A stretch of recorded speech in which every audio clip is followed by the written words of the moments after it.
খুলনা ডুমুরিয়ায় মোল্লা সিরাজ স্মৃতি ফুটবল টুর্নামেন্টের ফাইনাল খেলা অনুষ্ঠিত হয়েছে।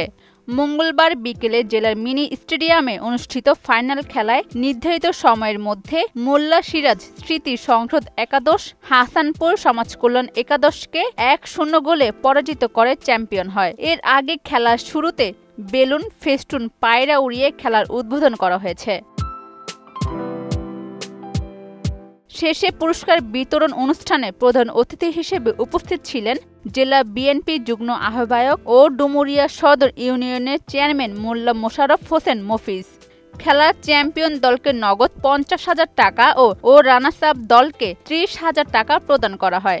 এ সময় প্রধান অতিথি আগামী প্রজন্মের সকলকে খেলাধুলার মাধ্যমে একত্রিত করে মাদকসহ সমাজের অপহিংসা অপকর্ম রোধ করতে সকলের প্রতি আহ্বান জানান।